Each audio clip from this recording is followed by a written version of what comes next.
આજે આપણે જોવાનું છે કે એ ચલ રૂપકોમાં કયું ચલ રૂપક સ્થાયી છે, કયું ચલ રૂપક ઓછું સ્થાયી છે જલીય દ્રાવણમાં અને બિનજલીય દ્રાવણમાં. એટલે કે એ પોઈન્ટ ડિસ્કસ કરશું કેમ કે એને રિલેટેડ એમસીક્યુઝ પૂછાઈ શકે છે.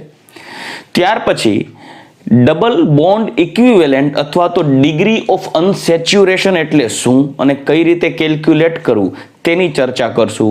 ત્યાર પછી એક પોઈન્ટ જોવાનો છે કે સાયક્લોહેક્ઝેનના કન્ફોર્મર્સ એટલે કે સાયક્લોહેક્ઝેનના જે સમઘટકો છે, કન્ફોર્મર છે, સંરૂપો છે, એટલે કે chair form, boat form, half chair form, twisted boat form, તો એમની સ્થાયીતા અને ઉર્જાનો ક્રમ જોવાનો છે. અને ત્યારબાદ આપણે આગળ ડિસ્કસ કરશું અને એ કોઈ પણ સંયોજન એરોમેટિક લાક્ષણિકતા ધરાવે છે કે નોન એરોમેટિક છે કે એન્ટી એરોમેટિક છે કેમ નક્કી કરશું.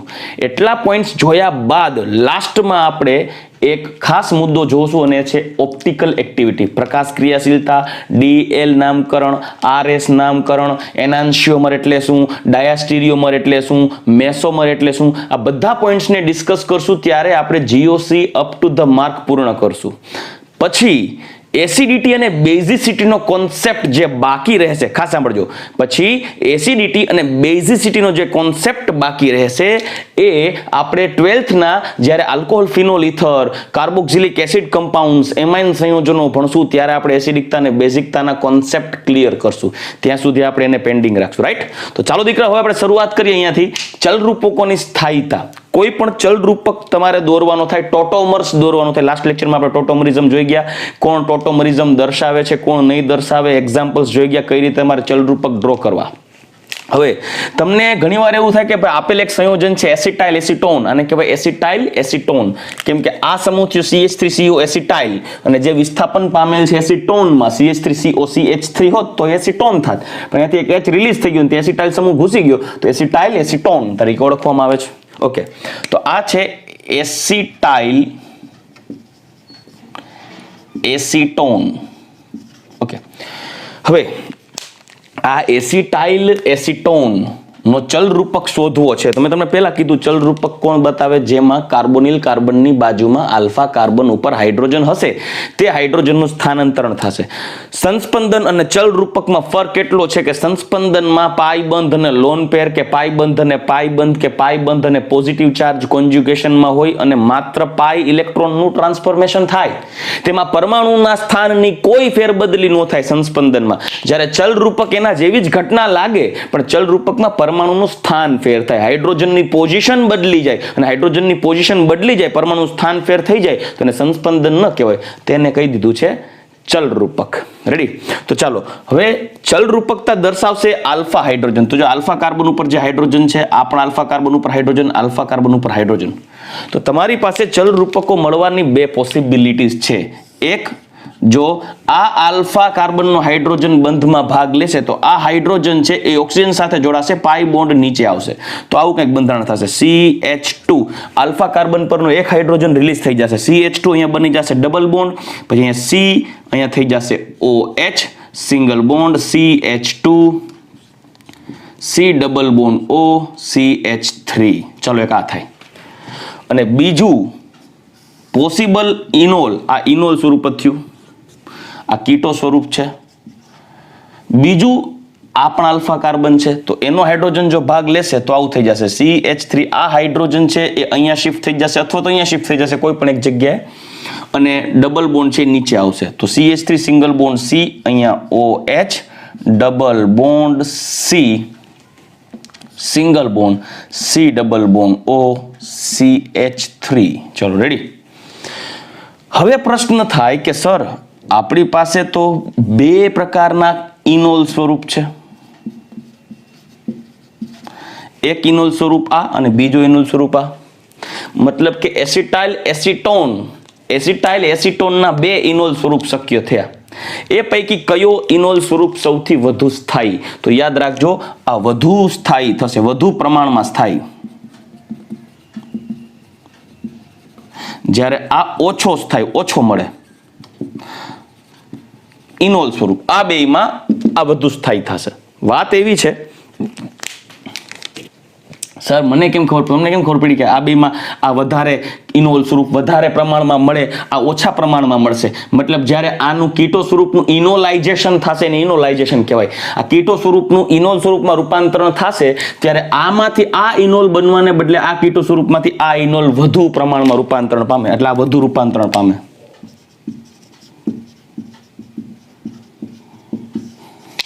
અને આ કીટોમાંથી આ ઇનોલ સ્વરૂપ ઓછું રૂપાંતરણ પામે. તમને એમ થાય સર આ ઓછું રૂપાંતરણ પામતું આની સ્થાયીતા ઓછી હોય, આ રૂપાંતરણ પામતું એની સ્થાયીતા વધુ હોય, પણ મેઇન રીઝન ખરેખર શું છે એક વસ્તુ યાદ રાખજો.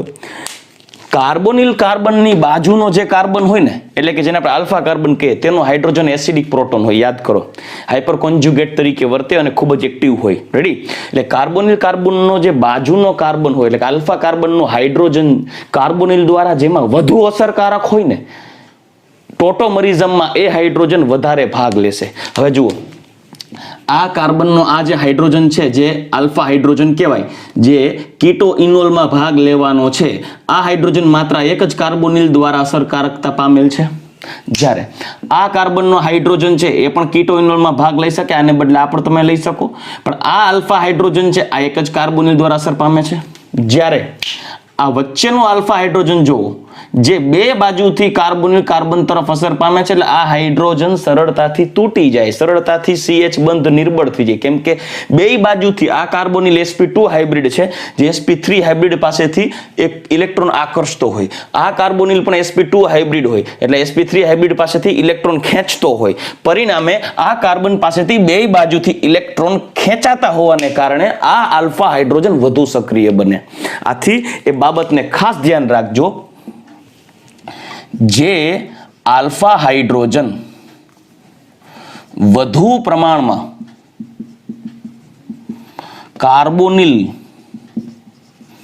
સમૂહ દ્વારા અસર પામેલ હોય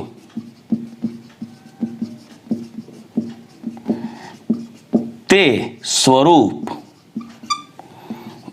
અથવા તે હાઇડ્રોજન સરળતાથી ચલરૂપકતા દર્શાવી શકે. આ મુદ્દાને ખાસ ધ્યાનમાં રાખવાનો. તો હવે આ મુદ્દામાં તમે જોશો તો ખ્યાલ પડશે કે સાહેબ આ ઓછો અસરકારક પામેલો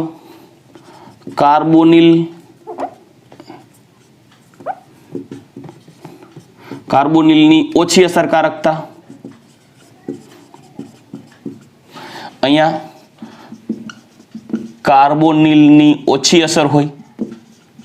શા માટે ઓછી અસર? કેમ કે એની આજુબાજુ માત્ર એક જ કાર્બોનિલ છે, જ્યારે આમાં કાર્બોનિલ બે બાજુથી અસર કરતો હોય છે, તો કાર્બોનિલની વધુ અસર હોવાને કારણે આ hydrogen carbonyl oxygen, carbonyl carbon અને ઓક્સિજન સાથે કીટો ઇનોલ ચલ રૂપકતા સરળતાથી દર્શાવશે. આથી આ બંને સ્વરૂપો પૈકી એસિટાઇલ એસિટોનનું આ ચલ રૂપક સ્થાયી બને. પરંતુ ઘણીવાર એવું બને કે તમને કીટો સ્વરૂપ અને ઇનોલ સ્વરૂપ આપેલું હોય અને એવું પૂછે કે કોણ વધારે સ્થાયી, ઇનોલ સ્વરૂપ સ્થાયી કે કીટો સ્વરૂપ સ્થાયી? ત્યારે તમારે ખાસ ધ્યાન રાખવાનું છે કે ક્યારે કીટો સ્વરૂપ સંયોજનનું કીટો સ્વરૂપ સ્થાયી હોય અને ક્યારે ઇનોલ સ્વરૂપ સ્થાયી હોય. ચાલો એક એક્ઝામ્પલ આપું. એક એક્ઝામ્પલ હું આપું છું, અહીંયા ખાસ ધ્યાન રાખજો. CH3 C double bond O CH3 અને એનું ઇનોલ સ્વરૂપ છે CH3COH ડબલ બોન્ડ CH2. ચાલો હવે આ બંનેમાં વધુ સ્થાયી કોણ છે? સાંભળજો, આ બંને કીટો સ્વરૂપ અને આ ઇનોલ સ્વરૂપ. કીટો અને ઇનોલ સ્વરૂપમાં વધારે પ્રમાણમાં સ્થાયીતા કોની? તો આ કીટો સ્વરૂપ યાદ રાખજો, સિંગલ કાર્બોનિલ હોય, યાદ રાખજો, સિંગલ કાર્બોનિલ એટલે એક જ CO હોય ત્યારની વાત કરું. આ 99.99% પ્રમાણ મળે, જ્યારે આ 0.1% જ પ્રમાણ મળે. કારણ કે આ વધુ સ્થાયી થશે. સિંગલ કાર્બોનિલ હોય ને એનો કીટો સ્વરૂપ વધુ સ્થાયી હોય. ફોર એક્ઝામ્પલ, હજી એક એક્ઝામ્પલ આપું. મારી પાસે સાયક્લોહેક્ઝેનોન છે એનું ચલ રૂપકતા દર્શાવવા માટે પણ આ જ નિશાની બતાવવી પડે, કેમ કે ગતિશીલ હોય, કીટોનું ઇનોલનું કીટોનમાં સતત રૂપાંતરણ થતું હોય. જો અહીંયા આલ્ફા કાર્બન કહું ને એના હાઇડ્રોજન ચલ રૂપકતામાં ભાગ લેશે તો અહીંયા થઈ જશે OH, અહીંયા 2 હાઇડ્રોજન હોય, રાઈટ, 2 બાજુ. તો કોઈ એક આલ્ફા કાર્બન ઉપરથી હાઇડ્રોજન ચલ રૂપકતામાં ભાગ લે તો અહીંયા ડબલ બોન્ડ થઈ જાય, આ થઈ ગયું ઇનોલ. તો કીટો કરતા ઇનોલ વધુ સ્થાયી હશે, યાદ રાખજો. તો આમાં આ વધુ સ્થાયી અને આ ઇનોલ ઓછો સ્થાયી. સિંગલ કાર્બોનિલ હોય ને ત્યારે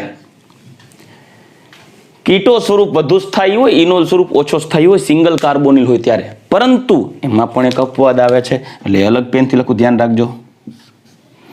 મારી પાસે એક કીટો સ્વરૂપ આવું છે,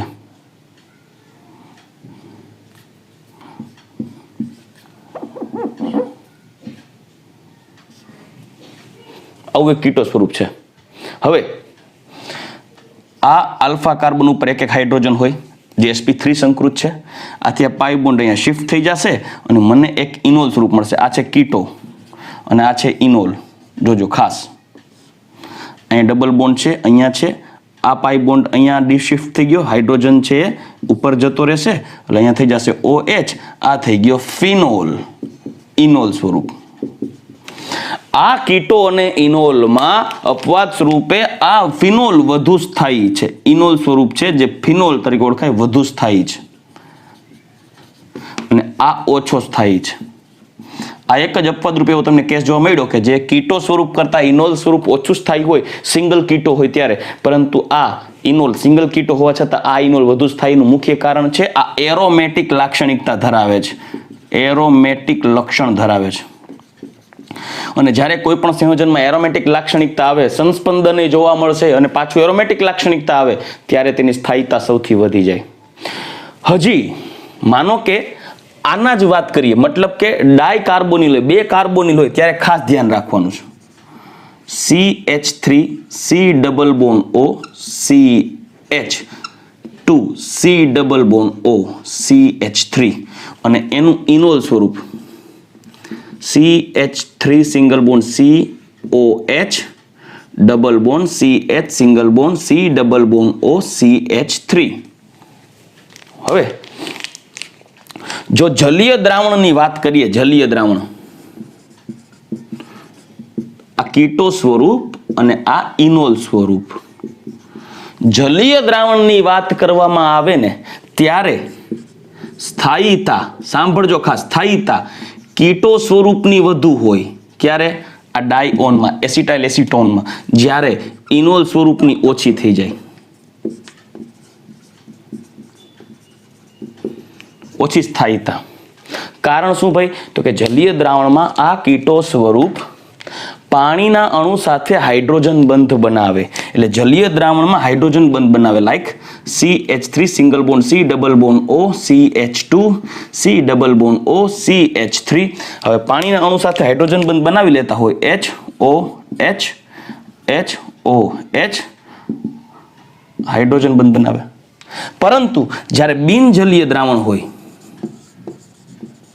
સાંભળજો ખાસ, આવો પ્રશ્ન આવે તો ધ્યાન રાખવાનું, જલીય દ્રાવણમાં સ્થાયીતા કીટોની વધારે હોય, જ્યારે બિનજલીય દ્રાવણ હોય ત્યારે સ્થાયીતા કીટો સ્વરૂપ કરતા ઇનોલ સ્વરૂપની વધુ હોય. એનું કારણ છે બિનજલીય દ્રાવણમાં પાણી સાથે હાઇડ્રોજન બંધ બનાવે છે, જલીય દ્રાવણમાં એટલે કીટો સ્વરૂપ વધુ સ્થાયી. બિનજલીય દ્રાવણ હોય ત્યારે આવું થઈ જાય, CH3 COH double bond CH single bond C double bond O CH3 અને આમાં થઈ જાય આંતઃ આણ્વીય હાઇડ્રોજન બંધ. એટલે બિનજલીય દ્રાવણમાં ઇનોલ સ્વરૂપ વધારે સ્થાયી થાય, કેમ કે ઇનોલ સ્વરૂપમાં આંતઃ આણ્વીય હાઇડ્રોજન બંધ રચાય. ક્યારે? બિનજલીય દ્રાવણમાં ઇનોલ સ્વરૂપ વધુ સ્થાયી, કેમ કે આંતઃઆણ્વીય હાઇડ્રોજન બંધ બની જાય છે, સ્થાયીતા પ્રાપ્ત કરે છે. જ્યારે જલીય દ્રાવણમાં આ સ્વરૂપ એટલે ઓછું સ્થાયી હોય, કેમ કે આ સ્વરૂપમાં કીટોમાંથી ઇનોલ સ્વરૂપમાં રૂપાંતરણ જ ઓછું થશે, કેમ કે કીટો સ્વરૂપ પોતે સ્થાયી રહેવા પ્રયત્ન કરે છે પાણી સાથે હાઇડ્રોજન બંધ બનાવીને. આથી આ વધારે સ્થાયી, આનું રૂપાંતરણ ઇનોલમાં જ ઓછું થાય, ઇનોલમાં થાય તો આંતઃઆણ્વિક હાઇડ્રોજન બંધ બનાવે ને, એટલે આનું કીટો સ્વરૂપ વધુ સ્થાયી રહેશે જો જલીય દ્રાવણ હશે તો, અને ઇનોલ સ્વરૂપ વધુ સ્થાયી રહેશે જો બિનજલીય દ્રાવણ હશે તો. કેમ કે બિનજલીય દ્રાવણ હોય તો આ તો પાણી સાથે હાઇડ્રોજન બંધ બનાવી જ ન શકે, ત્યારે સરળતાથી આમાં રૂપાંતર થઈ જાય અને આ સ્વરૂપ વધારે સ્થાયી થાય ઇનોલ સ્વરૂપ આંતઃઆણ્વીય હાઇડ્રોજન બંધ દ્વારા, જ્યારે બિનજલીય દ્રાવણ હશે. એટલે ખાસ યાદ રાખજો, આ બંનેમાં આ વધુ સ્થાયી જો જલીય દ્રાવણ અને આ વધુ સ્થાયી જો બિનજલીય દ્રાવણ. રેડી? ઓકે, તો હવે અત્યારે આપણે આ જોઈ ગયા કીટો ઇનોલ ચલ રૂપક પૈકી કયો ચલ રૂપક વધારે બને અને તેમાં સ્થાયીતા કેવી રીતે નક્કી કરવી. હવે આપણે આગળ, હજી આમાં ઘણા પોઈન્ટ છે, આની સ્થાયીતા માટે પણ રૂલ્સ છે, પણ વધારે આગળ ડીપમાં જવાની જરૂર નથી. હવે આપણે આગળ વધીએ ડબલ બોન્ડ ઇક્વિવેલેન્ટ અથવા તો ડિગ્રી ઓફ અનસેચ્યુરેશન. ચલો દીકરા, હવે આપણે નેક્સ્ટ પોઈન્ટ જોઈએ, ડિગ્રી ઓફ અનસેચ્યુરેશન એટલે કે અસંતૃપ્તતા અંશ, અથવા તો એને DBE ડબલ બોન્ડ ઇક્વિવેલેન્ટ તરીકે પણ ઓળખી શકાય. સૌથી પહેલા તમને એમ થાય કે સર આ છે શું, આ ગણવાની જરૂર શું છે, એ બધું તમને સમજાવીશ. એની પહેલા હું તમને એક ફોર્મ્યુલા આપું છું, એ ધ્યાનમાં રાખજો. DBE અથવા તો degree of unsaturation, double bond equivalent અથવા તો ડિગ્રી ઓફ અનસેચ્યુરેશન બરાબર 2C+2 carbon, 2C+2 plus N - H - divide by 2. આ સૂત્રને તમારે મગજમાં બેસાડવાનું છે. ડાયરેક્ટ ફોર્મ્યુલા જ કહી દઉં છું, ખોટો ટાઈમ નથી બગાડતો. DBE = 2C+2 plus nitrogen minus hydrogen minus halogen by 2, જ્યાં C બરાબર કાર્બનની સંખ્યા, N બરાબર નાઇટ્રોજનની સંખ્યા, H બરાબર હાઇડ્રોજનની સંખ્યા અને X બરાબર હેલોજનની સંખ્યા. હવે તમને કોઈ પણ અણુસૂત્ર આપેલું હોય, કોઈ સંયોજનનું અણુસૂત્ર આપેલું હોય અને એ અણુસૂત્રને આધારે પૂછે કે ભાઈ આપેલ અણુસૂત્રને આધારે તે સંયોજનની અસંતૃપ્તતા અંશ અથવા તો ડબલ બોન્ડ ઇક્વિવેલેન્ટનું મૂલ્ય કેટલું થાય, તો એનું એક્ઝામ્પલ લઈ અને તે શા માટે શોધવામાં આવે છે તેની ચર્ચા કરીએ.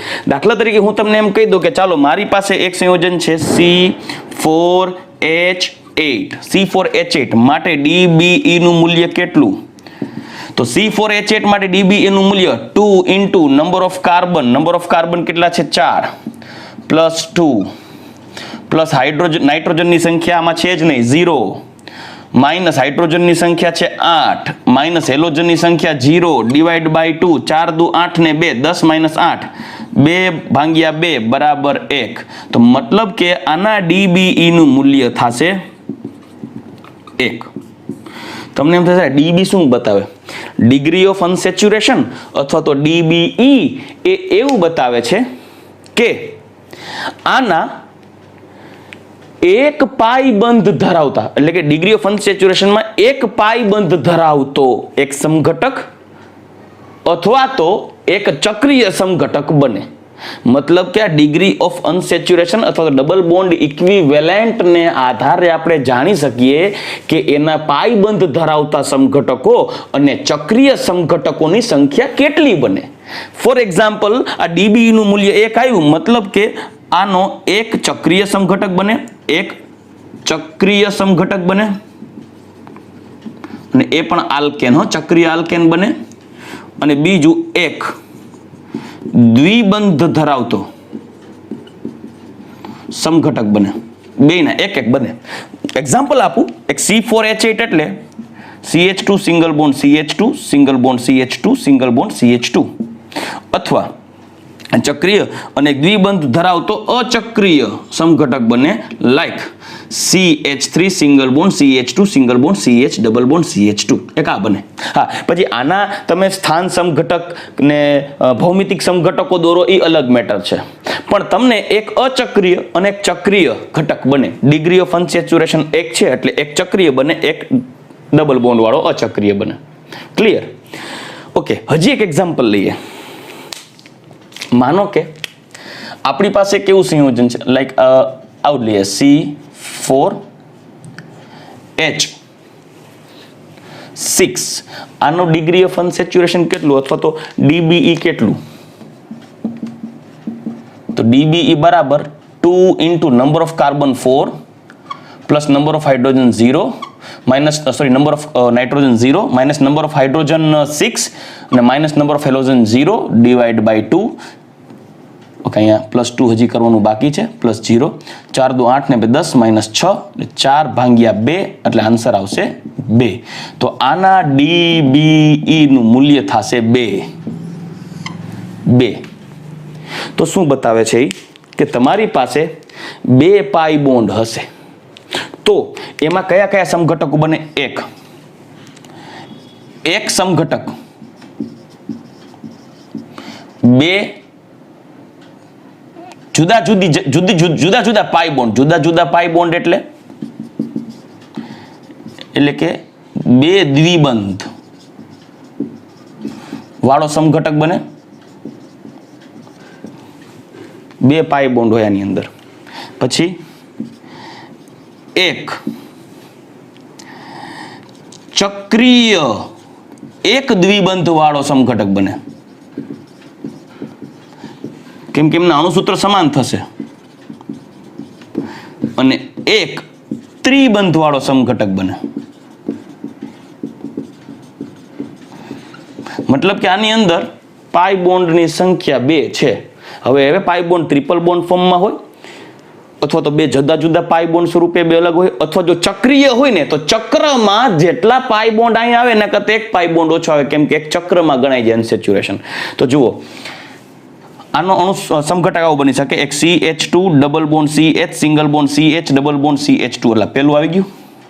2 જુદા જુદા પાઈ બોન્ડ. એક આવું પણ આવી શકે CH3 single bond CH2 single bond C triple bond CH, એક આ પણ આવી શકે. અને એક આવી શકે એક ત્રિબંધ વાળો સમઘટક આવી ગયો. હવે એક ચક્રીય હોય તો આવું બની શકે C4 છે અને એક પાઈ બોન્ડ આવી ગયો. થઈ ગયું, અણુસૂત્ર આ જ થાય. ચક્રીય રચના હોય એટલે પાઈ બોન્ડ એક ઓછો થઈ જાય, કેમ કે એમાં 2 માં એક ચક્ર ગણાઈ જાય અને એક પાઈ બોન્ડ ગણાઈ જાય. ચક્રીય રચના માટે ડિગ્રી ઓફ અનસેચ્યુરેશન અથવા તો ડબલ બોન્ડ ઇક્વિવેલન્ટ 2 આવે ને, મતલબ જો ચક્રીય રચનાની વાત કરતા હોય તો એમાં એક ચક્ર ગણાય, એક અંક ચક્રમાં ગણાઈ જાય DBE, અને બીજો એક પાઈ બોન્ડમાં ગણાઈ જાય. રેડી? આવી રીતે તમે કોઈ પણ સંયોજન માટે તમે ગણી શકો. લાઈક તમે C6H6 બેન્ઝીન માટે પણ ગણી શકો ડિગ્રી ઓફ અનસેચ્યુરેશન કેટલું છે દીકરાઓ. ચલો, 2 number of carbon 6 +2 plus number of nitrogen 0 minus number of hydrogen 6 minus number of halogen 0 divide by 2. તો આનું DB નું મૂલ્ય થાય 6 દુ 12 ને 2 14 minus 6 એટલે જોજો 6 દુ 12 ને 2 14 minus 6 કેટલા થશે? તો એ થશે 8 divide by 2 એટલે આન્સર આવશે 4. તો આનો DBE થાય 4. રેડી? એઝ ઇટ ઇઝ આના સમઘટકો ગણો ને તેમાં 4 પાઈ બોન્ડ વાળા ગણાય. તો 4 પાઈ બોન્ડ એટલે 4 જુદા જુદા પાઈ બોન્ડ આવી શકે, એટલે 4 દ્વિબંધ વાળો બને. એક 3 દ્વિબંધ વાળો ને એક ત્રિબંધ વાળો પણ બની શકે. રેડી? એવું પણ બની શકે. સોરી, 2 દ્વિબંધ વાળા ને એક ત્રિબંધ વાળો બની શકે. બરાબર? પછી એક ચક્રીય બને એમાં 2 દ્વિબંધ પણ હોઈ શકે, અથવા એક ચક્ર એવો બને કે જેમાં 3 દ્વિબંધ હોઈ શકે. મતલબ હવે એમાં કેટલા કયા સમઘટકો બને કે ગણવાની પછી જરૂર નથી. એવો તમને પ્રશ્ન ન પૂછાય. તમને ખાલી પૂછાય કે આ અણુસૂત્ર હોય એનું DBE કેટલું. પણ તમને મેં આ મુદ્દા એટલે બતાવ્યો કે તમને ખ્યાલ આવે કે સર DBE ભણી છે, પણ DBE નું કામ શું છે? ડિગ્રી ઓફ અનસેચ્યુરેશન શોધીએ અથવા ડબલ બોન્ડ ઇક્વિવેલન્ટ શોધીએ, પણ એનો મતલબ શું? તો તમને એનો અંદાજો આવે. હાઈ લેવલ ઉપર તમે વિચારો તો ખ્યાલ આવે કે આમાં કેટલા કેટલા સમઘટકો બનવાની સંભાવના છે. રેડી? ચલો, હજી તમને એક સંયોજન આપો. Like C4H8O. આના DBE કેટલા? તો જો મેં આમાં ક્યાંય ઓક્સિજન દીધા જ નથી, આ સૂત્રમાં છે નથી ને, તો ઓક્સિજનની ક્યાંય માથાકૂટ જ નહીં આવે. 2 × 4 + 2 પ્લસ નાઇટ્રોજન 0 માઇનસ હાઇડ્રોજન 8 -0 કેમ કે હેલોજન છે નહીં, ડિવાઈડ બાય 2. તો 4 દુ 8 ને 10 10 - 8, તો 10 - 8 એટલે 2 2 ભાગ્યા 2 એટલે 1. માનો કે તમને કોઈ આવું ઉદાહરણ આપે C5H12 ને O, તો આનો ડિગ્રી ઓફ અનસેચ્યુરેશન ગણો તો 2 ગુણ્યા કાર્બન સંખ્યા 5 વત્તા 2 વત્તા 0 નાઇટ્રોજન સંખ્યા 0 હાઇડ્રોજનની સંખ્યા છે 12 માઇનસ 0 બાય 2 તો 5 દુ 10 ને 2 12 12 માઇનસ 12 એટલે થઈ જાય 0. ડિગ્રી ઓફ અનસેચ્યુરેશન 0 કેમ કે સંતૃપ્ત થશે. અને ઇવન ક્યારેક એવું પણ બને કે ડિગ્રી ઓફ અનસેચ્યુરેશન છે એ માઇનસમાં પણ આવે ગાણિતીય રીતે. તો માઇનસમાં આવે તો સમજી લેવાનું કે ડિગ્રી ઓફ અનસેચ્યુરેશન 0 જ છે એટલે સંતૃપ્ત જ છે. ઇવન તમને અસંતૃપ્ત સંયોજન નાઇટ્રોજન કે હેલોજન વાળા આપેલા હોય તો તમારે અહીંયા નાઇટ્રોજન કે હેલોજનની વેલ્યુ આ ફોર્મ્યુલામાં એપ્લાય કરી દેવાની. રેડી? એમના કેટલા ડીબી ને આધારે સમઘટકો બને એ જાજા ડીબી વેલ્યુ વાળા સમઘટકો દોરવાની તમે જરૂરી નહીં પડે. તમને ખાલી ડીબી વેલ્યુ શોધતા આવડે તો પણ વેલ ઇનફ છે. રેડી?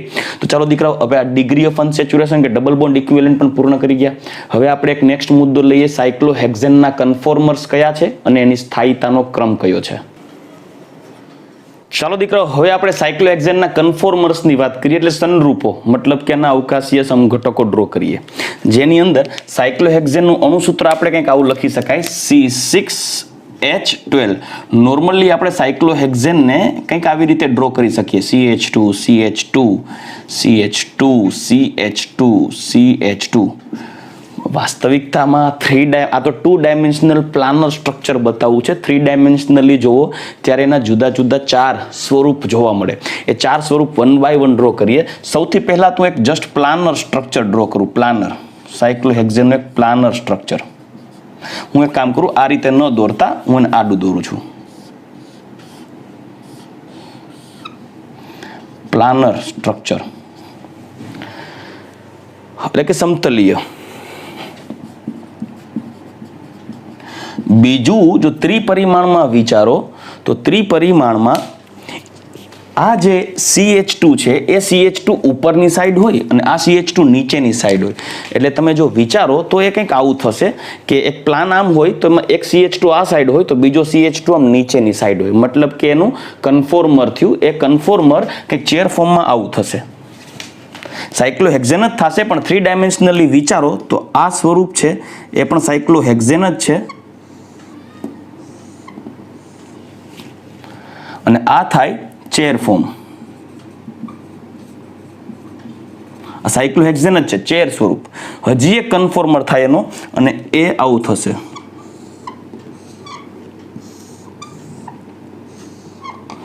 આ છે બોટ ફોર્મ, કેમ કે બોટ જેવું લાગે. સાયક્લોહેક્ઝેન જ છે આ પણ બોટ ફોર્મ. આમાં C6H12 જ હોય. તમે કોઈ પણ રીતે, આ તો ખાલી પ્લાનર બતાવ્યું છે, 3 ડાયમેન્શનલ બતાવ્યું છે. હજી એક આનું કન્ફોર્મર છે.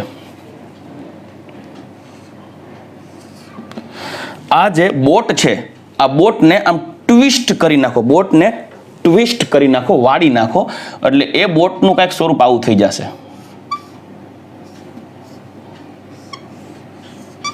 જેને ટ્વિસ્ટેડ બોટ કહેવાય. ટ્વિસ્ટ કરી નાખો મતલબ આ પાંખ્યું પકડો, એને આમ કરીને આમ મેળી નાખો અને પાછું હતું એમ કરી નાખો એટલે વચ્ચેથી ઘડ પડી જશે. આ ટ્વિસ્ટેડ બોટ કહેવાય. અને એક જેને કહેવાય half chair form. Twisted boat form, half chair form, chair form, આ ચેર ફોર્મ છે અને આ થઈ ગયું બોટ ફોર્મ. આ પ્લાનર સ્વરૂપ છે. આ બધા કન્ફોર્મર કહેવાય, સંરૂપો કહેવાય સાયક્લોહેક્ઝેનના. પણ સ્થાયીતાની વાત કરીએ તો આપણે પહેલા જ ડિસ્કશન કરી ગયા છે. કોઈ પણ સંયોજનની સ્થાયીતા એ તેની ઉર્જાના વ્યસ્ત પ્રમાણમાં હોય છે. સાંભળજો ખાસ, કોઈ પણ સંયોજનની સ્થાયીતા એ તેની ઉર્જા, પોટેન્શિયલ એનર્જી, ઉર્જાના વ્યસ્ત પ્રમાણમાં હોય. જેની ઉર્જા વધારે એની સ્થાયીતા ઓછી. હવે જો હું ઉર્જાની વાત કરું ને તો દીકરાઓ આની ઉર્જા પ્લાનરની approx greater than 20 kilo calorie per mole છે. ચેર ફોર્મની 0 kilo calorie per mole, boat ફોર્મની 6.5 kilo calorie per mole, twisted બોટની 5.5 kilo calorie per mole, half chair 10 kilo calorie per mall.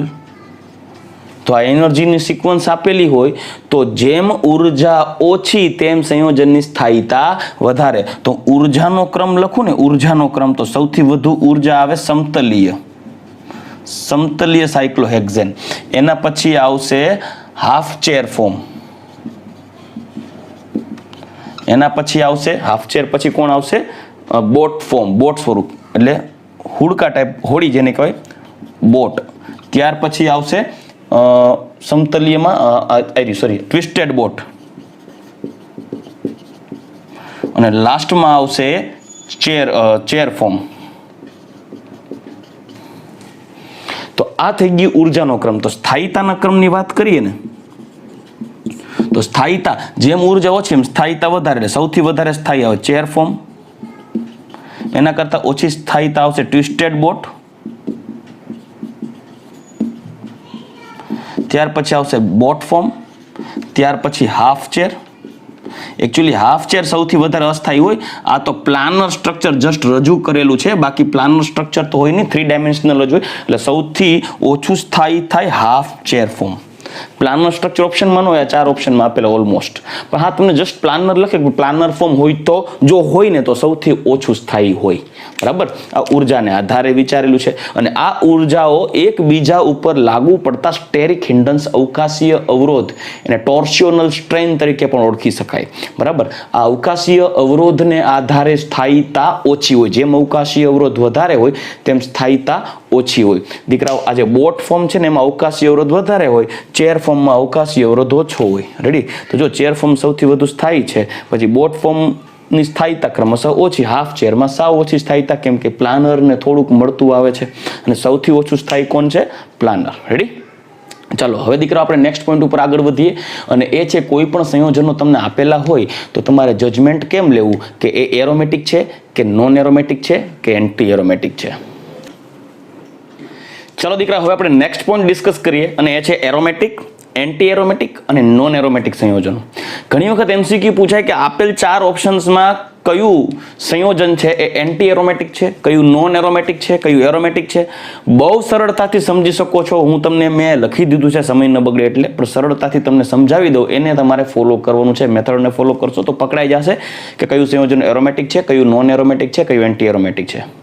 દીકરાઓ ખાસ તો તમારે ભેદ પાડવાનો છે એરોમેટિક અને એન્ટી એરોમેટિક. પણ નોન એરોમેટિક તો કેવું છે કે ભાઈ અચક્રીય રચના હોય, કોન્જ્યુગેશનમાં ડબલ બોન્ડ ન હોય, સંસ્પંદન ન થતું હોય તો નોન એરોમેટિક હોય. ઇવન ઘણી વખત સંસ્પંદન પણ થાય પણ હ્યુકેલના નિયમનું પાલન ન કરતું હોય. આપણે ધોરણ 11ના ચેપ્ટર 12માં જોઈ ગયા છીએ, 13માં આઈ થિંક તમે રેગ્યુલર ભણતા હતા ત્યારે, બેન્ઝીનના બંધારણમાં. પણ આપણે 1 by 1 જોઈએ. ચલો, એરોમેટિક કમ્પાઉન્ડ છે, તમારી પાસે કોઈ સંયોજન છે, એ એરોમેટિક લાક્ષણિકતા ક્યારે ધરાવતું હશે? તો ખાસ યાદ રાખજો, એ સંયોજન પહેલા તો ચક્રીય હોવું જોઈએ. ઘણા સંયોજનો એવા હોય કે જે સંસ્પંદન બતાવે પણ ચક્રીય ન હોય તો એને નોન એરોમેટિક કહેવાય.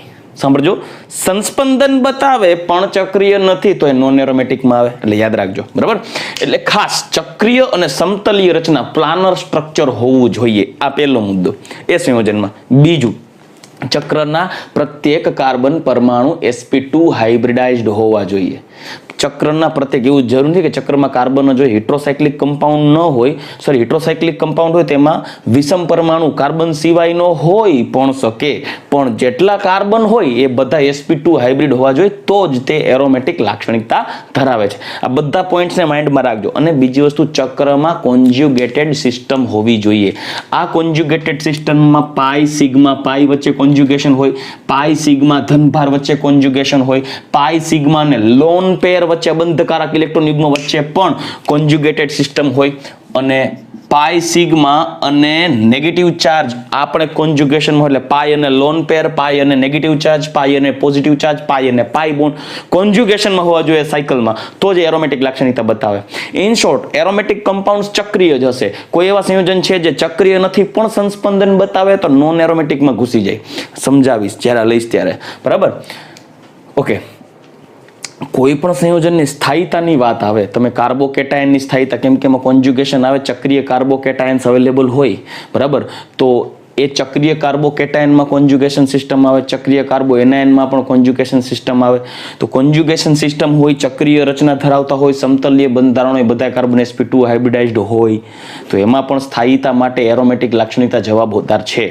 અને યાદ રાખજો, આપણે આગળ જોઈ ગયા કાર્બોકેટાયનની સ્થાયીતાની વાત કરીએ, કાર્બો એનાયનની સ્થાયીતાની વાત કરીએ, તો એમાં આપણે હાઇપર કોન્જ્યુગેશનનો યુઝ કરતા, ઇન્ડક્ટિવ ઇફેક્ટનો યુઝ કરતા, ઇવન રેઝોનન્સનો યુઝ કરતા. આપણે એવું કહી ગયા હતા સૌથી વધુ સ્થાયીતા એમાં જોવા મળે કે જે સંયોજનમાં સંસ્પંદન થતું હોય, રેઝોનન્સ થતું હોય.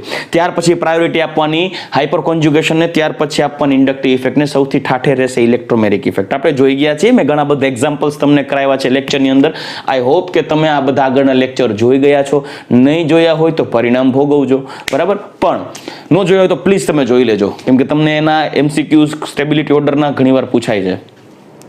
પણ યાદ રાખજો, આ હાઇપર કોન્જ્યુગેશન, સંસ્પંદન બધું એરોમેટિક સામે રેઝોનન્સની સ્ટેબિલિટી માટે કાંઈ નથી.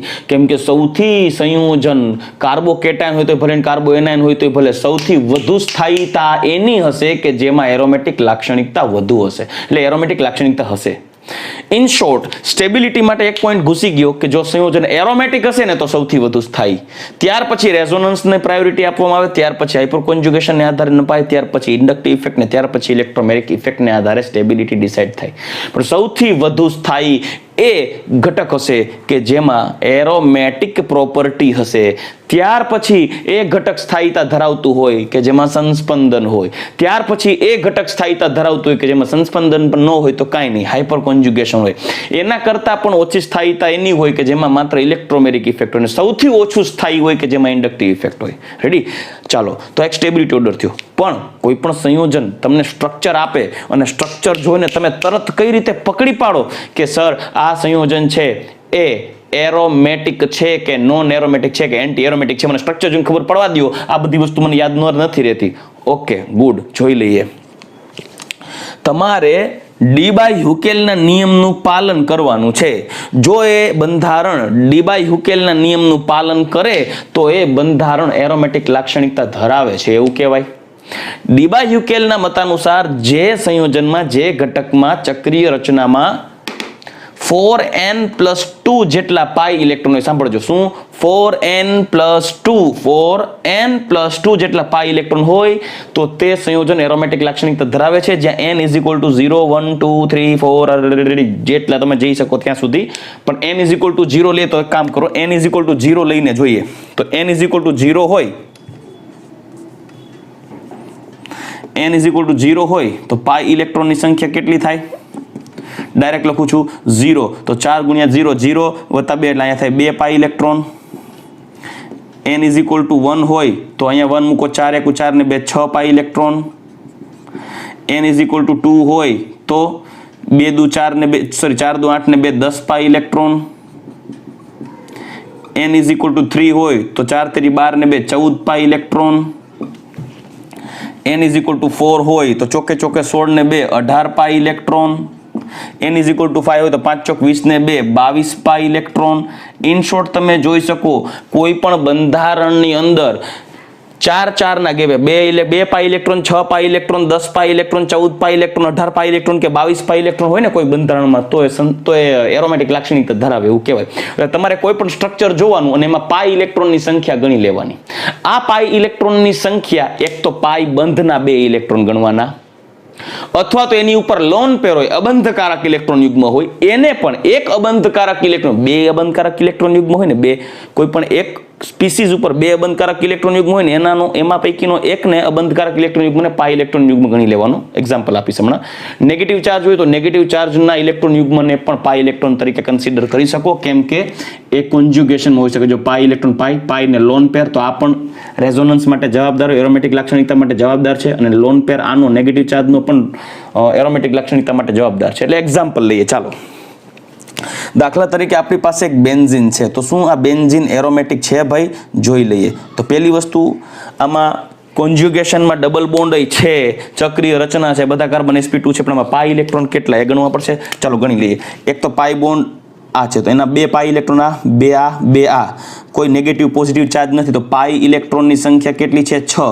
તો શું આ 6 ઇલેક્ટ્રોન એરોમેટિક લાક્ષણિકતા માટે જવાબદાર છે? શું એરોમેટિક છે? કાંઈ નહીં, સૂત્ર વાપરી લેવાનું, 4n+2, જ્યાં n મૂકી દેવાનું, 1 2 3 4 0 મૂકો તો ક્યાંય 6 આવે છે? તો કે સાહેબ જો અહીંયા 1 મૂકીએ ને તો 4 × 4 ને 2 6 આવે છે, રાઈટ. તો 6 પાઈ ઇલેક્ટ્રોન આવે છે, તો આ જે ચક્રીય રચના છે એરોમેટિક છે. તમારે n ઇઝ ઇક્વલ ટુ 0 1 2 3 4 મૂકતું જવાનું. રેડી? હજી સાંભળજો, બહુ સિમ્પલ રીત છે. માની લો કે આપણી પાસે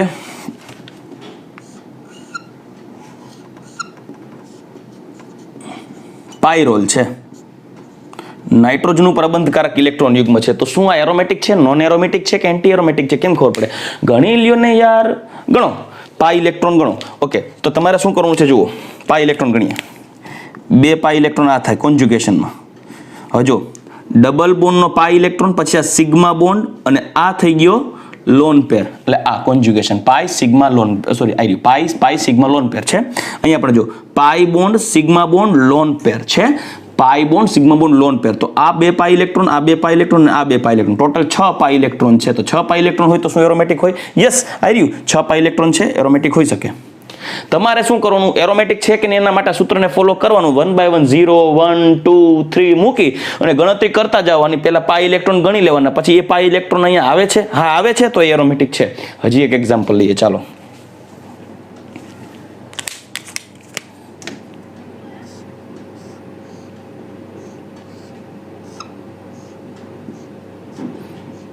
ટ્રોપોલિનિયમ આયન.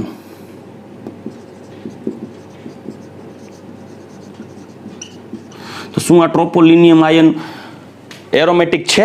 જોઈ લઈએ. ટ્રોપોલિનિયમ આયન, અહીંયા પાઈ બંધની સંખ્યા ગણો. તો જો અહીંયા પોઝિટિવ ચાર્જ છે, એટલે ત્યાં કોઈ પાઈ ઇલેક્ટ્રોન ન હોય.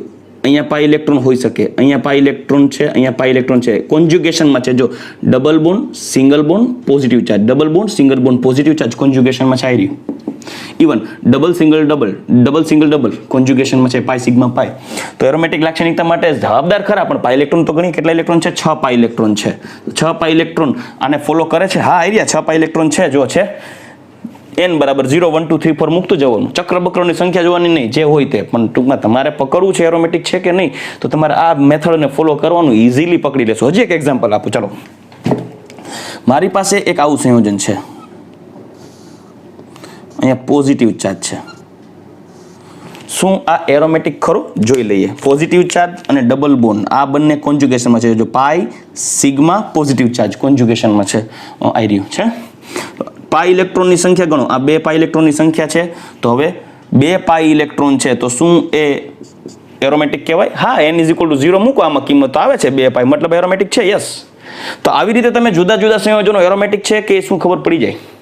હવે આપણે એન્ટી એરોમેટિક જોઈએ કે કોઈ પણ બંધારણ આવું તમને એકચ્યુઅલી સ્ટ્રક્ચર જોવાનું તો તમને એવું લાગે કે એમાં એરોમેટિક લાક્ષણિકતા હશે, પણ વાસ્તવમાં એવું છે કે એ એન્ટી એરોમેટિક પણ હોઈ શકે. તો તમારે એરોમેટિક અને એન્ટી એરોમેટિકનો ભેદ પાડવાનો છે, કેમ કે એમના બંધારણ ઓલમોસ્ટ એરોમેટિકને મળતા આવે એન્ટી એરોમેટિક. એટલે મેં અહીંયા તફાવતના મુદ્દા સ્વરૂપે જ લખી દીધું.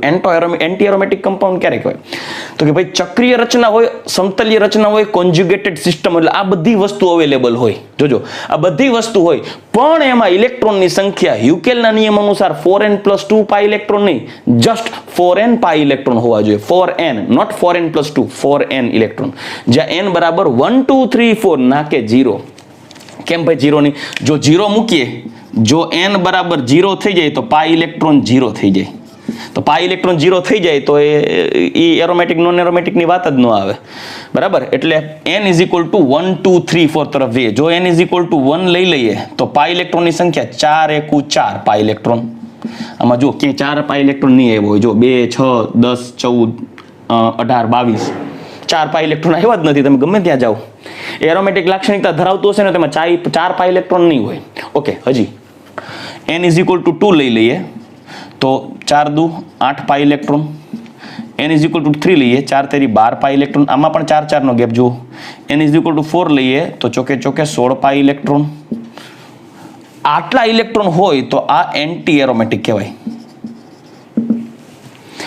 4 4 નો ગેપ આમાં છે. જો 2 6 10 14 18 22, એને બદલે 4 પછી આને પછી 8 છે, પછી 12. જો આમાં નથી, એરોમેટિકમાં નથી, પણ એન્ટી એરોમેટિકમાં 12, પછી એરોમેટિકમાં 18, તો એન્ટી એરોમેટિકમાં 14 પાઈ ઇલેક્ટ્રોન. રચનાના જેવી જ દેખાય, પણ એ પાઈ ઇલેક્ટ્રોનની સંખ્યા 4n + 2 હોય તો એ એરોમેટિક હોય, અને 4n પાઈ ઇલેક્ટ્રોન હોય તો એ એન્ટી એરોમેટિક કહેવાય. અને એન્ટી એરોમેટિકની સ્થાયીતા એરોમેટિક કરતા અને નોન એરોમેટિક કરતા પણ ઓછી હોય. જો સ્થાયીતાનો ક્રમ પણ લખી દીધો. તો તમારે સ્ટ્રક્ચર ઉપરથી જજમેન્ટ લેવાનું છે કે એની અંદર એન્ટી એરોમેટિક લાક્ષણિકતા છે કે એરોમેટિક લાક્ષણિકતા છે. આપણે 1 by 1 ચેક કરીએ. ચાલો, દાખલા તરીકે મારી પાસે કોઈક આવું બંધારણ છે, તો શું એ એરોમેટિક છે કે એન્ટી એરોમેટિક? તમને એમ થાય સર જો double bond, single bond, double bond કોન્જ્યુગેશનમાં છે, પણ શું એ એરોમેટિક છે કે એન્ટી એરોમેટિક? તો એક કામ કરીએ,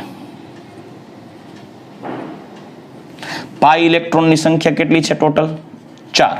તો આમાં કિંમત મૂકો સૂત્રમાં, n = 1 મૂકીએ તો 4 × 4. યસ, આવી રહ્યું. તો આ એન્ટી એરોમેટિક છે.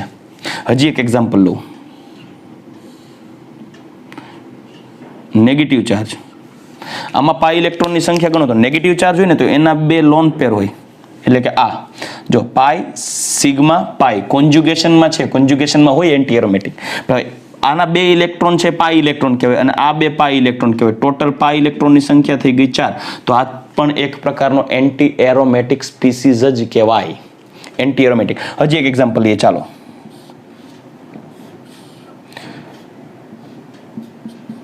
ઓકે, આમાં પણ જોઈ શકો છો તમે positive sigma double bond, positive sigma double bond, double bond, single bond, double bond. આ પણ કોન્જ્યુગેશન માની જેમ જ છે, કોન્જ્યુગેટેડ સિસ્ટમ. પણ પાઈ ઇલેક્ટ્રોનની સંખ્યા ગણો, આમાં તો કોઈ ઇલેક્ટ્રોન ન હોય કેમ કે પોઝિટિવ ચાર્જ છે, પણ અહીંયા જો પાઈ ઇલેક્ટ્રોન છે તો 4 ઇલેક્ટ્રોન થઈ ગયા, 4 પાઈ ઇલેક્ટ્રોન. પૂરું પિક્ચર, પૂરું. Anti aromatic. બસ પાઈ ઇલેક્ટ્રોન ગોતો અને સૂત્રને પકડી રાખો એટલે તમારે પ્રશ્ન ખોટો નહીં જ પડે, ગેરંટી. પણ જો કોઈ એવું સંયોજન હોય કે જે ચક્રીય રચના જ નથી, જો તે એરોમેટિક કે એન્ટી એરોમેટિક ન હોય તો તે નોન એરોમેટિક હોય. કોન્જ્યુગેશન ન પણ હોઈ શકે, અચક્રીય રચના હોઈ શકે, રચના પણ હોઈ શકે, એટલે ચક્રીય પણ હોઈ શકે પણ અચક્રીય પણ હોઈ શકે. તો આવા બધા સંયોજન નોન એરોમેટિક કહેવાય. ફોર એક્ઝામ્પલ, એક એક્ઝામ્પલ લઉં, CH2 double bond CH, single bond CH, double bond CH2. આ નોન એરોમેટિક આવે. કેમ ભાઈ? આમાં કોન્જ્યુગેશન તો છે. અરે કોન્જ્યુગેશન છે પણ ચક્રીય નથી, આ નોન એરોમેટિક કહેવાય. તમને મિથેન કહું તો એ પણ નોન એરોમેટિક કહેવાય. આમાં તો કાંઈ ફોલો નથી થતું. ચલો, ચક્રીય રચના બતાવું પણ એની અંદર માત્ર આ છે, આ પણ નોન એરોમેટિક છે. તમને એમ થાય સર આમાં 2 પાઈ ઇલેક્ટ્રોન તો આવી રહ્યા, તો 2 પાઈ ઇલેક્ટ્રોન છે તો એરોમેટિક ન કહેવાય? ન કહેવાય. કેમ ભાઈ? અરે 2 પાઈ ઇલેક્ટ્રોન થી કઈ હોદરી નહીં વળે, એમાં પાછું કોન્જ્યુગેશન હોવું જોઈએ ને. એમાં કોન્જ્યુગેશન નથી તો આ પણ નોન એરોમેટિક. રેડી? તો આ બધા સ્ટ્રક્ચર્સ નોન એરોમેટિકમાં આવે. સાંભળજો, સ્ટેબિલિટીની વાત કરીએ તો એરોમેટિક કરતા નોન એરોમેટિક ઓછું જ થાય, નોન એરોમેટિક કરતા એન્ટી એરોમેટિક એનાથી ઓછું જ થાય. તમને એમ થાય સર આમાં તો ક્યાં કોન્જ્યુગેશન છે? કોન્જ્યુગેશન ન હોય તો ક્યાં? આમાં કોન્જ્યુગેશન છે પણ અચક્રીય, આમાં ચક્રીય છે પણ કોન્જ્યુગેશન નથી. નોન એરોમેટિક સ્ટ્રક્ચરની સ્થાયીતા એટલે બની શકે કે ભાઈ એરોમેટિક ન હોય તો કાંઈ નહીં, પણ આવા સંયોજનોમાં સંસ્પંદન તો થાય, અને સંસ્પંદનને કારણે એરોમેટિક પછી રેઝોનન્સ આવે. એટલે એરોમેટિક સંયોજન પછી નોન એરોમેટિકમાં જો રેઝોનન્સ થતું હોય તો એની સ્થાયીતા વધારે હોય. રેડી? એટલે કોઈ પણ સંયોજનોમાં એરોમેટિક સ્ટ્રક્ચર કરતા નોન એરોમેટિક સ્ટ્રક્ચર વધુ સ્થાયી, અને એરોમેટિક કરતા નોન એરોમેટિક સ્ટ્રક્ચર ઓછો સ્થાયી, અને નોન એરોમેટિક કરતા એન્ટી એરોમેટિક સ્ટ્રક્ચરની સ્થાયીતા ઓછી હોય. ચલો, રેડી? તો આઈ હોપ કે તમે ક્લિયર કરી શક્યા હશો આ પોઈન્ટને આધારે એરોમેટિક, એન્ટી એરોમેટિક અને નોન એરોમેટિક. હવે અમુક એક્ઝામ્પલ તમને ડ્રો કરીને બતાવું. તમારે નક્કી કરવાનું છે કે એ સ્ટ્રક્ચર એન્ટી એરોમેટિક છે, નોન એરોમેટિક છે કે એરોમેટિક છે. રેડી? ચલો દીકરા, હવે થોડા એક્ઝામ્પલ્સ રાખેલા છે. આપણે એમાંથી નક્કી કરવાનું છે કે કોણ એરોમેટિક છે, કોણ નોન એરોમેટિક છે, કોણ એન્ટી એરોમેટિક છે. દીકરાઓ યાદ રાખજો, એરોમેટિકમાં મેં ચોખ્ખું કીધું છે આખું સ્ટ્રક્ચર કોન્જ્યુગેશનમાં હોવું જોઈએ. આખું સ્ટ્રક્ચર. જો ક્યાંય કોન્જ્યુગેશન બ્રેક થાય છે તો એરોમેટિક પ્રોપર્ટી નહીં આવે. ચલો ફર્સ્ટ એક્ઝામ્પલ લઈએ. પોઝિટિવ ચાર્જ સિગ્મા પાઈ કોન્જ્યુગેશનમાં, પાછું અહીંયા સિગ્મા સિગ્મા, જો આ કોન્જ્યુગેશન વિખાઈ ગયું એટલે આ થઈ ગયું નોન એરોમેટિક. નેક્સ્ટ એક્ઝામ્પલ અહીંયા જુઓ, નેગેટિવ સિગ્મા પાઈ સિગ્મા નેગેટિવ, આખું કોન્જ્યુગેશન જો નેગેટિવ સિગ્મા પાઈ, પાઈ સિગ્મા નેગેટિવ, બરાબર? આખું કોન્જ્યુગેશનમાં જ છે, અને પરિણામે આખું કોન્જ્યુગેશનમાં હોવાને કારણે આમાં પાઈ ઇલેક્ટ્રોનની સંખ્યા ગણીએ તો 1 2 3 4 5 6 પાઈ ઇલેક્ટ્રોન છે. હવે આ રચના અનુસાર જો 0 મૂકીએ તો 2 પાઈ ઇલેક્ટ્રોન, 1 મૂકીએ તો 4 × 4 ને 6 પાઈ ઇલેક્ટ્રોન છે, તો આ થઈ ગયું એરોમેટિક. ચલો આગળ વધીએ. અહીંયા પાઈ ઇલેક્ટ્રોનની સંખ્યા 1 2 3 4 4 પાઈ ઇલેક્ટ્રોન છે 4 પાઈ ઇલેક્ટ્રોન તો અહીંયા તમે 1 મૂકો તો 4 × 4 આ એન્ટી એરોમેટિક અહીંયા જુઓ 2 ઇલેક્ટ્રોન છે અહીંયા એટલે 2 પાઈ ઇલેક્ટ્રોન પોઝિટિવ સિગ્મા પાઈ સિગ્મા પોઝિટિવ એટલે આ થશે 2 પાઈ ઇલેક્ટ્રોન અહીંયા તમે 0 મૂકો n = 0 1 2 3 up to n = 1 2 3 up to આગળ જશો તો અહીંયા 0 મૂકીએ તો અહીંયા 2 પાઈ ઇલેક્ટ્રોન આવે તો આ થઈ ગયું એરોમેટિક અહીંયા જોઈએ તો અહીંયા સિગ્મા પાઈ સિગ્મા સાંભળજો સિગ્મા પાઈ સિગ્મા પાઈ સિગ્મા છે પાઈ સિગ્મા પાઈ નથી એટલે કોન્જ્યુગેશન નો કહેવાય પાઈ બોન્ડ કોન્જ્યુગેશન માં નથી પરિણામે આ થઈ જશે નોન એરોમેટિક અહીંયા જુઓ પોઝિટિવ સિગ્મા પાઈ પણ પાઈ સિગ્મા જો આ કોન્જ્યુગેશન માં નથી તો આ થઈ ગયું નોન એરોમેટિક અહીંયા જુઓ નેગેટિવ સિગ્મા પાઈ અહીંયા પાઈ નથી પાછું સિગ્મા તો આ પણ નોન એરોમેટિક આખું સ્ટ્રક્ચર કોન્જ્યુગેશન માં નથી અહીંયા જુઓ પોઝિટિવ સિગ્મા નેગેટિવ કોન્જ્યુગેશન કહેવાય નેગેટિવ સિગ્મા પાઈ કોન્જ્યુગેશન કહેવાય પાઈ સિગ્મા પોઝિટિવ કોન્જ્યુગેશન છે પાઈ ઇલેક્ટ્રોનની સંખ્યા ગણો 1 2 3 4 5 6 6 પાઈ ઇલેક્ટ્રોન 6 પાઈ ઇલેક્ટ્રોન હોય તો આ એરોમેટિક કહેવાય હવે અહીંયા જુઓ હવે સંસ્પંદનની વાત કરીએ તો 1 2 3 4 પછી આ જો કોન્જ્યુગેશનમાં જે હોય ને કોન્જ્યુગેશનમાં જે ઇલેક્ટ્રોન યુગ્મ હોય ને એ એરોમેટિક લાક્ષણિકતામાં ભાગ લેશે તો આ ઇલેક્ટ્રોન યુગ્મ અહીંયા સંસ્પંદનમાં ભાગ લેશે અહીંયા આવશે તો આ ઇલેક્ટ્રોન યુગ્મને પણ પાઈ ઇલેક્ટ્રોન કહેવાય તો 2 લોન પેર પૈકી એક લોન પેર પાઈ ઇલેક્ટ્રોનમાં આવે તો અહીંયા પણ 6 પાઈ ઇલેક્ટ્રોન છે તો આ પણ થઈ જશે એરોમેટિક કેમ કે અહીંયા પણ કોન્જ્યુગેશન આખા સિસ્ટમમાં છે double bond sigma lone pair sigma double bond sigma ready અહીંયા જુઓ પાઈ બંધ અહીંયા આ લોન પેર છે એ સંસ્પંદનમાં ભાગ નથી લેતું સંસ્પંદનમાં આ 3 બંધ ભાગ લે છે તો ટોટલ 6 પાઈ ઇલેક્ટ્રોન કન્સિડર થાય આ પણ એરોમેટિક કહેવાય કેમ કે આ લોન પેરને તમારે ગણવાની જરૂર નથી પાઈ ઇલેક્ટ્રોન તરીકે કેમ કે પાઈ ઇલેક્ટ્રોન તરીકે તો જ ગણાય કે જો સંસ્પંદનમાં ભાગ લેતો હોય હા અહીંયા પાઈ ઇલેક્ટ્રોન ઓલરેડી અહીંયા ખેંચાઈ જશે આ અહીંયા આવશે બેન્ઝીન રિંગની જેમ સંસ્પંદન થાય તો આ લોન પેર પાઈ ઇલેક્ટ્રોન તરીકે કન્સિડર નહીં થાય 6 પાઈ ઇલેક્ટ્રોન એરોમેટિક અહીંયા જુઓ પોઝિટિવ સિગ્મા ડબલ પોઝિટિવ મતલબ પોઝિટિવ સિગ્મા પાઈ પોઝિટિવ આખું સ્ટ્રક્ચર કોન્જ્યુગેશનમાં છે 6 પાઈ ઇલેક્ટ્રોન છે તો આ પણ એક એરોમેટિક સ્ટ્રક્ચર કહેવાય જ્યારે અહીંયા જુઓ નેગેટિવ સિગ્મા પાઈ નેગેટિવ આખું કોન્જ્યુગેશનમાં છે પણ 1 2 3 4 5 6 7 8 પાઈ ઇલેક્ટ્રોન છે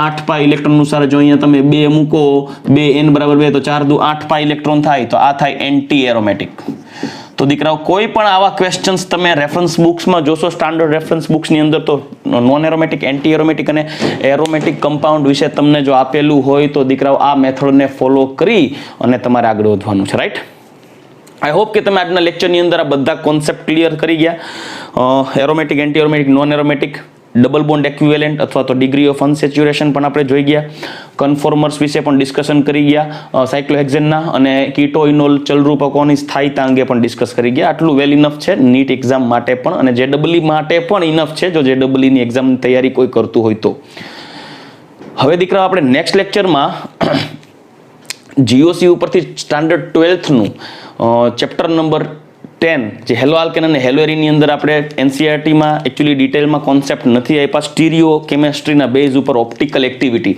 એટલે કે અવકાશીય સમઘટકનો જે એક ભાગ છે પ્રકાશ ક્રિયાશીલ સમઘટકો તો આપણે અત્યારે સાથોસાથ પ્રકાશ ક્રિયાશીલ સમઘટકો વિશે પણ નેક્સ્ટ લેક્ચરમાં ડિસ્કસ કરશું રેડી અને આ પ્રકાશ ક્રિયાશીલ સમઘટકો કે જે નેક્સ્ટ લેક્ચરની અંદર આપણે ડિસ્કશન કરવાના છીએ એમની અંદર હું તમને ઓપ્ટિકલ એક્ટિવિટી એટલે શું પ્રકાશ ક્રિયાશીલતા કેને કહેવાય ડેક્સ્ટ્રો રોટેટરી કેને કહેવાય લીવો રોટેટરી કેને કહેવાય ક્યારે કોઈ પદાર્થ કિરાલિટીનો ગુણધર્મ ધરાવે છે કેને કિરાલ કહેવાય કેને અકિરાલ કહેવાય એનાન્સિયોમર શું છે ડાયાસ્ટીરિયોમર શું છે આરએસ વિન્યાસ કઈ રીતે આપવામાં આવે કોઈ પણ સંયોજનના અવકાશીય પ્રકાશ ક્રિયાશીલ મેસોમર સમઘટકોની ગણતરી કઈ રીતે કરવી આ બધાની શોર્ટકટ ટ્રીક હવે આપણે નેક્સ્ટ લેક્ચરમાં આગળના 1 કે 2 લેક્ચરમાં ડિસ્કસ કરશું.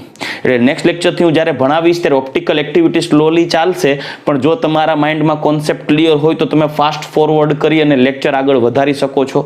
રેડી? તો નેક્સ્ટ લેક્ચરમાં આપણે ક્લિયર કરશું સ્ટીરિયો કેમેસ્ટ્રી અને કિરાલિટી એટલે શું, પ્રકાશ ક્રિયાશીલતા કેને કહેવાય, એના ઉપર આગળ વધશું અને કોન્સેપ્ટ ક્લિયર કરશું. રેડી? તો ચાલો દીકરાઓ નેક્સ્ટ લેક્ચરમાં પાછા મળશું. ત્યાં સુધી રજા લઈશ. ગુડ બાય, ટેક કેર, જય શ્રી કૃષ્ણ.